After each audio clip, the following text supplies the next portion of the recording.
everyone, and happy holidays. Welcome to The Real Grill. Today we're going to be reviewing the 2022 movie Spirited. This movie is a Christmas musical comedy retelling a modern version of the Charles Dickens novella A Christmas Carol and a satire of the various adaptations. This film also stars Will Ferrell, Ryan Reynolds, Octavia Spencer, Sunita Mani, Patrick Page, Marlo Barkley, and Tracy Morgan. In this film, the ghost of Christmas Present, played by Will Ferrell, is nearing retirement. In retirement, he gets to return to Earth and live out a new life. For his last job as the ghost of Christmas Present, he sets his sights on redeeming the most unredeemable man he can think of, a man named Clint Briggs, played by Ryan Reynolds. This man is the man who may end up helping the ghost come to terms with his own past. Without further ado, we will review. Enjoy. Okay, cool. We're talking about Spirited, basically. This year's, I'd say, well, actually, no, I think this is a very important movie for us, actually, because it's our first musical. Not only is it our first Christmas movie, I don't know if you want to call Spider-Man 3 Christmas movie. There was some stuff there, but this is our first official Christmas-themed Christmas spirit movie and a musical as well. So I think this is like a special event. In my opinion, not all of you might say it that way. We did Moana. That was a musical. Did we do more? Oh, and Encanto we did, actually, yeah. Oh, that's Encanto, yeah, sorry. Encanto. Well, live action musical, I guess. Yeah, first live action musical. First live action Christmas musical. Yeah, exactly. And want to get straight into it. Basically, this is a remix of The Christmas Carol, which is kind of like a classic. Is it Charles Dickens? Story. Yeah. So Charles Dickens. Yeah. Yeah. So we all obviously know the story of The Christmas Carol. Basically, this Scrooge is visited by Christmas past, present, and future, and obviously they sort of turn his life around. And this is just like a fun. It's like it doesn't take itself seriously. It's just like a fun kind of spin on that story. To be fair, this is technically a sequel. Yeah. Because it builds on the mythology of like the ghosts. And speaking of ghosts, basically Will Ferrell, he's like the sort of number one employee of the like the afterworld kind of ghosts society, who their mission is to basically turn I don't know, what do you want to call them, like basically other Scrooges of the world. Yeah, and just basically just unlikables. Yeah, the most unlikable, the most despicable people, and basically like make them do a 180. So they kind of see the error of their ways and they want to turn a new leaf and start their life over, basically cleansed of their sins, as you will. And then we have so he basically sets his sights on Ryan Reynolds, who is basically like just a grade A hole, and he's like he's the head of this conglomerate, who I don't know, from what I got from the movie, he basically has some kind of sort of, is it a Christmas themed company? I mean, it's not important about what the company is. I think it's like in marketing and stuff. Yeah, like that. That's right. Yeah, he basically thrives Like by a brand consultant. Didn't they say he spreads misinformation and shit? Well, he basically stirs controversy. He basically stirs. I need to promote who his client is. Yeah. He promotes controversy to improve his clients' awareness and popularity in order for them to. So they hire him to boost. He's a brand consultant essentially, but he uses controversy to improve people's brands. Basically, is what he does. Exactly. That's basically what he is in a nutshell. And so Will Ferrell basically is told that he should not pursue this character, because he's an untouchable. Is it untouchable? Unredeemable. Yeah. Irredeemable, something like that. So basically, he can't be redeemed, and he obviously rises to the challenge, and he says like I want to go after somebody that's going to make the biggest impact on the world, and henceforth a brand consultant, yeah, basically. And henceforth basically the story goes underway. And I don't know, not a dictator, not a murderer, not a rapist, brand consultant. But it's about the social impact. It's about the reach, isn't it? It's about the reach. Yeah. Not a politician, not a dictator, a brand consultant. Yeah. Well, you got to take it with You a know bit. that great Christmas film, Santa Yeah. the Rapist? Yeah. I wouldn't have made that point, but Yeah. he made that point. Like when the girls visited him, he was like, "So instead of like murderers or criminals or anything like, you're gonna come to me." Like he made that point as well. That's why I'm bringing it up. It's like if the movie had ignored it, I would have ignored it as well. But he brought the point up, and they didn't address it. Wasn't it? I mean, I might be misremembering. This boy was in and out of this film. But wasn't it kind of personal from Farrell's character? Like because he because he related to Ryan Reynolds' character. It was personal because he was deemed unredeemable, like Scrooge was, which is another. He was Scrooge. But I'm saying is the Ryan Reynolds character was deemed unredeemable, like Scrooge was, and that's why it was personal. Yeah, but that's why it's also stupid because, like they said, that those are the only 2 cases of unredeemable people. Yeah, those 2. Scrooge and that brand consultant. No one else. It's just dumb. It is dumb. But was it that those are the only 2 cases of unredeemables? Or those are the only real cases of unredeemables being turned? No, they were the only unredeemables. Okay, cool. Or that we know about. That were murderers, rapists, and killers. That's why he was a personal connection there, because he was unredeemable. He was the only other unredeemable that couldn't, that was said that he was too far gone. Yeah. Which, not the murderers, rapists, terrorists. I mean, to be fair, we're focused on something that's probably not supposed to be focused on anyway. Yeah, we're talking about comedy music. Yeah, exactly. It's a comedy, so it was mystical. The scene where Farrell sees Ryan, it was mystical. It was kind of like an intense love at first sight scene. He was taken away in the moment. That's all you need to kind of know. Focus. Yeah, exactly. And I mean this. I should probably disclose my bias. Okay. I don't really like Christmas movies, and I don't like musicals either. So obviously, when I didn't know anything about this, I knew it was a Christmas movie. I didn't know it was a musical. So obviously, them two in tandem obviously set me back quite a way. So this movie was already on a sticky wicket when I was starting to watch it, and then I watched it, and I was like, Jesus Christ! And then I thought maybe it's just my bias as to why I hate this movie, but it sounds like everyone had a bad time watching this movie, so it ain't just me. I think a couple of people are about to be visited by the ghosts of Christmas past and future. So you guys need to you just need to be open-minded, man. It's just a Christmas. It's just a movie. Like it's not. It's not toxic. Not a very good movie. A waste of 2 hours of my life. I have a reason to feel some type of way about that. Yeah. And I wouldn't mind. My problem with Christmas movies is that they get away with a lot because they're Christmas movies. Most of them aren't that good, but because they're Christmas movies, you give them a pass. But like, if there was any other time of year, we would just call this movie like most Christmas movies trap, because they are. But it's Christmas, so we gotta be happy. So alright. That's my favorite rap. I mean, just a hater out here, bro. You know what I mean? Like, I mean, obviously, it's not for everybody. Like, if it's a Christmas movie, so that by default makes it a niche movie. A lot of people are going to be turned off for that, and I understand that. But I felt like Ryan Reynolds and Will Ferrell, obviously, they're like legends in sort of like comedy movie legends. Well, at least Will Ferrell. Ryan Reynolds, he just has that personality that makes him charming.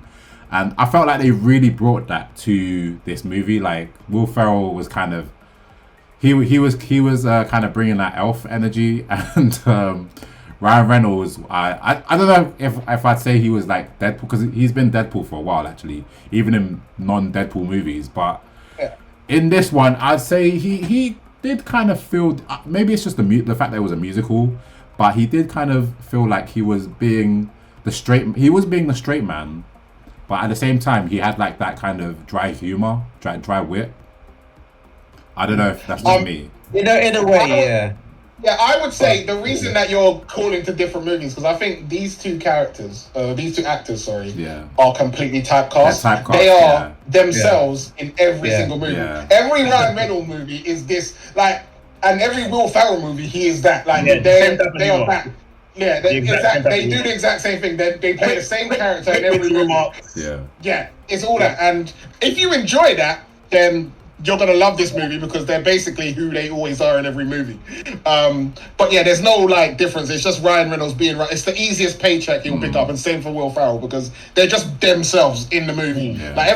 Like in every other movie. I can't remember the last time Ryan Reynolds wasn't this character in any of his movies. Like in Red Notice, he was this character. In Deadpool, he's this character just with a few more swear words. It just and then Will Ferrell's the same. He's like that kind of bumbling, kind of idiot type character in most of these movies. It's just a bit repetitive if you've seen enough Will Ferrell and Ryan Reynolds movies, which I have. Which I love Ryan Reynolds, by the way. But yeah, it's in a Christmas movie, it's just the same old same. Yeah, I mean, I'm not gonna lie. Like, I was looking forward to this because of Will Ferrell and Ryan Reynolds, but I have to say, like, I was waiting for the comedy because I don't think I laughed once during that film. No. I have to say, it was. This is the problem. A comedic musical has to get two things right: the music and the comedy. And I don't know about you guys, but the music, I didn't really like any of the songs, and a lot of the songs they kept interjecting with bad comedy as well. So you couldn't even get into the song because they'd make a joke like 4 lines in as well. So it was like you're ruining, you're mismatching both rather than having musicals like in Encanto, which, like I said, I don't like musicals, but I really liked Encanto. Some of the songs were catchy, but if they interjected into the songs, it would like stupid comedy halfway through. It'd get a bit obnoxious and annoying. Like, especially if the joke ain't funny. Like, you gotta be funny if you're gonna interrupt the song in a musical. And I feel like, it kind of ruined the musical part of the movie for me, like them constantly cutting into their own songs with bad jokes. I actually think I didn't find the movie funny. I'm not a fan of kind of quirky, let me just throw like a one-liner in here, one-liner in there to get like a quick laugh out of the audience. I'm not really a fan of that. I actually think maybe the movie might have been more enjoyable if they took out the comedy aspect, but obviously you can't do that with these two actors if they're in the film. So it wasn't the best experience for me either. Cam, you got someone say something nice about the movie. Yeah, all right. Well, so I was just waiting for you to kind of like, get your feelings off your chest, innit? Yeah. Can I just say, if Avatar would have been set around the Christmas period, Law would have probably knocked it down to a 5. Right? Don't take it personally, innit? Don't take it personally. Well, they're eventually gonna make it to the snow, so I don't know. We'll see if that's like gonna be that's gonna affect your ratings, Law. But anyway, with this movie, like I can kind of hear your points. Like, obviously the comedy is kind of weak. I think in general, Will Ferrell and Ryan Reynolds, their films recently haven't really been like kind of hitting those kind of comedic notes in the best way recently. So I don't know. I can definitely see where you come from. I myself, I wasn't like kind of laughing all the way through, but I did kind of chuckle here and there. There were kind of just like small sort of vignettes of jokes that I can't really remember any at the moment, but in the moment, when I was watching the movie, I did kind of enjoy them. I felt like it actually took me by surprise because I wasn't expecting to like it either, but I thought the thing that kind of appealed to me was the fact they were taking a familiar story and they were basically changing it enough to kind of make it interesting. So you kind of, what you were expecting, like the whole kind of, when Ryan Reynolds' character was getting visited by each ghost, he would basically, like sabotage their mission in a way, like tables on them, turn the tables on them, and like he basically became the one that was like changing Will Ferrell, and I don't know, I just felt that kind of deep dive into their character. Well, it wasn't a deep dive, but that kind of like going into their past and like finding out about their stories, that just kind of the fact that it was different just made me kind of interested. Unironically, I think the story is the strongest part of this movie. I think the story is the strongest part of the movie. It's a good twist on the Ghost of Christmas Past, Present, and Yet to Come, and all that, and the Ebenezer Scrooge story. And it was, I actually, that little twist was pretty good. I did like that twist. Yeah, it's just everything else in the movie I did like. So it kind of fell on deaf ears, unfortunately. But it was yeah, the story I think is the best part of this movie. On script. Yeah, because as you said, Lord, that the two components are the comedy and the music. So the comedy for me, unfortunately, fell flat. But I will say I did enjoy some of the songs, but unfortunately, it wasn't. Some of them were catchy. They're memorable. I didn't think any of the songs were memorable. They were catchy. They were nice to listen to at the moment. But unfortunately, they just didn't land. But I will say that. I don't remember any I mean, of those I would say they knocked out of the park. I mean, Ryan Reynolds and Will Ferrell, you could see they were really quite passionate about this. Like the way they're dancing and singing and stuff. They seem to really enjoy themselves. So I kind of had that energy with me when they were singing. But yeah, I don't know. It just didn't hit as much as it should have, especially with those two actors. I thought they had good chemistry. I agree on that. Like I felt like they should do more. Oh, well, I don't know if you guys agree, but I would like to see more movies with them together because I feel like they complement each other in certain ways. And you said you don't really remember any of the songs. Like I'll just have one word. Good afternoon. Like that kind of does that not kind of take you back to that insight? Anyway. I don't know. Maybe it's just me. Not for me. I remember Good Afternoon. I remember it. It was a nice number. I thought it was clever. I thought it was clever. I thought it was kind of clever. Like it's just taking something which is doesn't. I wouldn't specify. I remember Good Afternoon now. Yeah. And also, I think another thing with musicals, and this may just be me, but I think a lot of my attachment to like songs within musicals is the quality of the singing itself. Sure. And obviously, like Will Ferrell and Ryan Reynolds aren't like amazing singers. They're like serviceable, but they're not like a bit like because I remember like in Encanto, like some of the musicals, the actual singing in them was actually amazing. Whereas in this, a lot of it, I don't remember any song. Like there was no point where I thought, wow, what a voice! Like that was an amazing and obviously it wasn't trying to be that. I understand, but that's why I just didn't have any sort of memory for like the Good Afternoon was more funny because of the fact that it means go F yourself. It was seen as something bad. Yeah. It was Good Day. No, Good Afternoon. Good Afternoon. Yeah. It was Good Afternoon. Yeah. Yeah. But Ruben, you were gonna say something? I think Ruben's done, man. He said what you had to say. I was just I honestly wasn't interested in this film. But I will say, just on the point of like musical, I think for me, when I do tend to enjoy musicals, it's when the music aspect is the main core component, and it's used to tell the majority aspects of the story. I don't know if you guys saw like I think Into Heights, was it? Into the Heights, I think it was a musical, and literally the whole thing was more or less a musical, and even the dialogue between the characters was done like in song, and it just really immersed you in the musical world. This movie as a musical didn't immerse me in the music, probably because what Laura was saying about how the jokes kept interjecting, but also as well I felt like the songs weren't really about the story itself. I felt like the songs were kind of personalized to the characters to sing about their predicaments, which I didn't find relatable or enjoyable, to be honest. But yeah, that's my 2 cents. No, I agree with that. I'm sorry, Peter, bro. No, I mean you don't have to apologize. It's not for everybody. I like again. I saw things. I was biased. I suppose I was biased because, as I said, I'm like more of a Will Ferrell, Ryan Reynolds fan. So I'm completely biased as well because I think my problem also is while I've liked Will Ferrell and Ryan Reynolds in the past, I've kind of tired of like Ryan Reynolds is in a lot of movies I've seen, and he's always the same. It's the same with Will Ferrell, same with like Kevin Hart, same with Dwayne Johnson. And when you see the same person in different movies, you start to be like, oh, this is a bit much. Like this might have gone down better if they had. For me, it might have gone down better if they had different actors, because like Will Ferrell and Ryan Reynolds, like their chemistry was great in that, but I was just seeing Will Ferrell in like every movie I've ever seen, and I was just seeing Ryan Reynolds in every movie I've ever seen, and it just seems like they just not have evolved as actors. They don't need to evolve as actors because they got their shtick and they do it every time. And if you like that, then you're going to enjoy this movie. But if you're a bit tired of that, then this movie is going to take a hit because obviously they're the main characters. So that was probably a big part of why I also dislike the movie more than it probably deserves.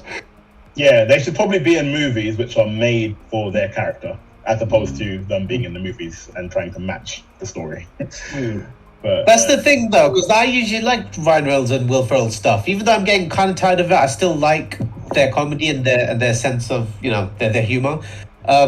But for some reason, I don't know why, the jokes just weren't well written in this. Like, I mean, for instance, one of the very first jokes in that movie was that guy saying, "Oh, do they check our internet history?" That's a joke that's been said over and over again throughout, like, loads of comedy TV shows, stuff like that. So I was like, okay, so that's the type of film it's going to be. It's not going to be creative with their jokes, and that's the way it turned out to be. So it should have been a lot better with those two. I think if they were allowed to maybe do improv and stuff, I think it would have been better. But I don't think they were allowed to do that. Maybe.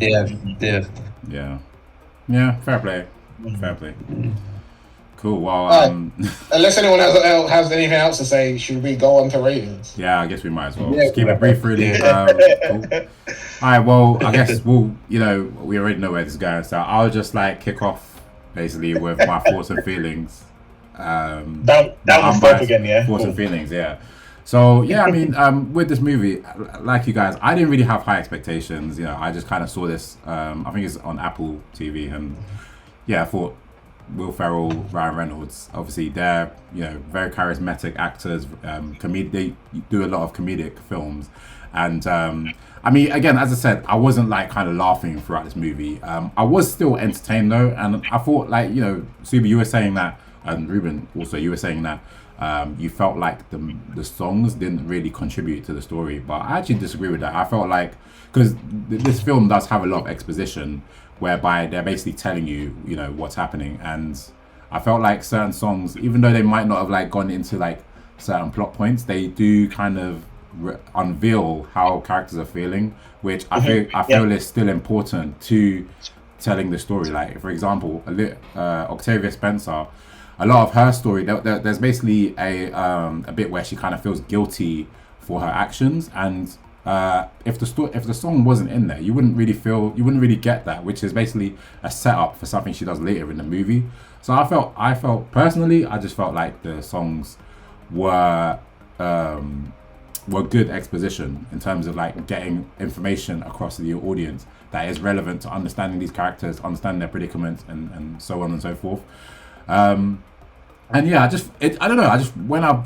After I watched it, I just felt that Christmas spirit. It just, again, I know a lot of you guys just don't like Christmas movies, but it's hard to describe. That's just law, bruv. That's just law. Don't lump me in with him. Okay, all right, fair enough. But it's hard to put into words. It's only because most of them are bad, but yeah. Yeah, fair enough. They are corny, they are cheesy. Say what you will, but I mean, I grew up watching a lot of that's just a tradition for me. We just used to watch Christmas movies as a family, so maybe that's why I kind of take to this a bit more. But I don't know, it just left me with that kind of giddy sort of Christmas mood, that kind of goodwill to all, and with just being happy and just being in the mood to kind of embrace Christmas. And I don't know, that's how I felt. It left me feeling with all of the kind of the cheesy messages. So even though it is kind of corny and whatnot, it just kind of has that feel good vibe to it, and that's kind of what I got from this movie. It was just a feel good movie for me, I enjoyed the music, and I thought the characters were okay, but yeah, I guess it's not that deep. It's not the deepest movie in the world, so I understand that. But anyway, getting to my rating, I think I would give it a 6 out of 10, a 6, 7 out of 10. You couldn't really watch it any other time other than Christmas. So yeah, I guess it's not the most it's not winning any awards anytime soon. We all know that for a fact. But yeah, that's it really. Cool. So, I can go next because I think it's gonna go this way. So I mean, as I said before, I was waiting for the comedy throughout the film. I will admit there's a few bits I laughed. There's one bit I laughed where they were in the memory, and then it said, we've got to deal with Sephora. That bit actually cracked me up a bit. But every now and then, I don't know, I just feel like it could have been something more because of these two characters, and this is their first time together, not characters, actors, and this is their first time on screen together, I believe, as well. So I was waiting for something more special. But that being said, I did still appreciate the musical side of it. Even though they weren't memorable for me, I still liked while I was in the moment, I like listening to it. I like the dance numbers and stuff because I usually do like musicals. I will say the set designs were really nice. That was very, very well done. Costume designs, all that kind of stuff, very, very well done as well. So there was definitely a lot of effort. I can see all the effort that was put behind it, and that I can appreciate. It just all comes back to the story, the comedy, which I really wish they could have done more. I think you guys pointed out the story was actually one of the strongest points, which I would agree on because there was a lot. I liked that they did with Ryan Reynolds' character, and I don't think we talked about his relationship with his sister and the her daughter and stuff, which was quite emotional stuff as well. It didn't hit hard, but it hit enough to get me thinking and all this kind of stuff. Because like as I said before, I'm quite empathetic, so like that did touch me in different ways. So. Kind of losing track of my thoughts at the moment, to be honest. But I'll just go back to the point that I did appreciate certain bits of the movie, but I think it could have done a lot better. I don't know what else I can say really. So I will give it a 5 out of 10. I've totally lost track of my thoughts. I'm tired, man. I'm tired. I'll go next. I remember the story. The story, it was a relatively decent story. It's just Scrooge trying to fix other people who were like him when he was alive, basically. And it was interesting. There's a different take on it, and as a Christmas story, it's not bad. That is not enough to hold up a movie, because the rest of it was just appalling. I don't remember none of the songs, they're not memorable. The jokes were not funny, the dialogue just needed work. Like Sue said, it looked good. I'll say that. When you're watching it, it does look good. It's lighted, it's lit well. The set designs are really nice, but it's not enough just be that. If you're gonna do a Christmas movie and it's gonna be a comedy and a musical, you have to have it be funny. You have to have the songs be at least memorable. I don't really remember any of the songs at all. So for me, I'll give it a 4. It was a weird aftertaste. Okay, next. Okay. Yeah. Cool. In a comedic musical, obviously, the two key aspects you probably have to nail is the musical side and the comedic side. I think they flopped on both of those. I thought the story was a nice twist on the Ebenezer Scrooge story from Christopher Dickens. Unfortunately, everything else I don't think held up as such. The main theme of the movie, I actually thought Pete, you said it wasn't that deep, but I actually thought they were exploring a deeper theme that contradicts the original Christopher Dickens story, and that is that change doesn't just happen magically overnight, that you get visited by 3 ghosts and all of a sudden you're a new person. It actually takes a lot of graft and hard work over a long period of time in order to actually change your ways. And I thought it was quite good in the story where they were saying that Ebenezer Scrooge changed, but he actually died 3 weeks after it happened. So did he actually change, or was he just being good for that short period of time, and was he going to revert back to who he actually is? And that is why he was afraid of retiring. And I thought that was that theme they were using throughout the whole film was really good, especially at the end when Will Ferrell's character was surprised that Ryan Reynolds literally told him, I haven't changed. Like, you haven't done anything to change a magic wand that all of a sudden you're going to be a new person. It takes time and graft, and it happens over a long period of time. And unfortunately, they threw that theme away at the end, and just when Ryan Reynolds sacrificed himself for Will Ferrell's character, and then they said, "Oh yeah, he's changed." I was like, "Well, you missed the point of the theme that you're building up the whole time. Is that one act doesn't mean someone has changed, and all of a sudden now he's." Yeah. So I thought the one good part, strongest part of the movie, I think they threw away it with its final act, and I thought that was a shame because that was the main thing that the movie had going for it, and everything else was pretty much a disaster. So I'm going to give this a 3 out of 10. Which I believe is burnt to a crisp. Ruben, I think you are. Ruben, it's all down to you. I don't have nearly as much to say as you guys did. Maybe Law should have went last, bro. But, okay, at least it's not the worst. Yeah, I don't know if it's because maybe when it comes to Christmas movies, maybe I like to see more Christmas movies that are more wholesome, maybe ones aimed more at families, maybe even ones aimed more towards the younger age groups, where you can have a nice laugh at and watch and just get that kind of warm Christmas fuzzy feeling. But yeah, this film just didn't do that for me. The dialogue I felt was more aimed towards adults rather than children. So I think in terms of a Christmas movie, that didn't really give me the Christmas movie vibe. And coupled with the comedy as well, the fact that the jokes were kind of adult jokes, but ones that weren't funny. It's like you're trying to target me as a target audience, but you're not doing your job. So who are you targeting? Because kids aren't going to watch this either. So that kind of just completely took me out the film from the get-go. I think I'm with Law in the sense that I did have some depth to it. But I think with the kind of depth it was going for, ability to change as a person, self-reflection, those kind of themes, I think maybe it would have just done a better job if it wasn't a comedy, to be honest. I think you can have a comedy actor in a movie, but not necessarily make the movie a complete comedy or try to throughout the whole way through. So maybe if they just tried to make the movie a bit more deep, focused on the actual storytelling and the deep themes, and just maybe even just try to get some more emotional tones to make you feel something for the characters and for the story, and inevitably make you self-reflect. Like, these kind of films are about, you're meant to watch it and afterwards the takeaway should be, what, can you self-reflect on your own life? What can you change?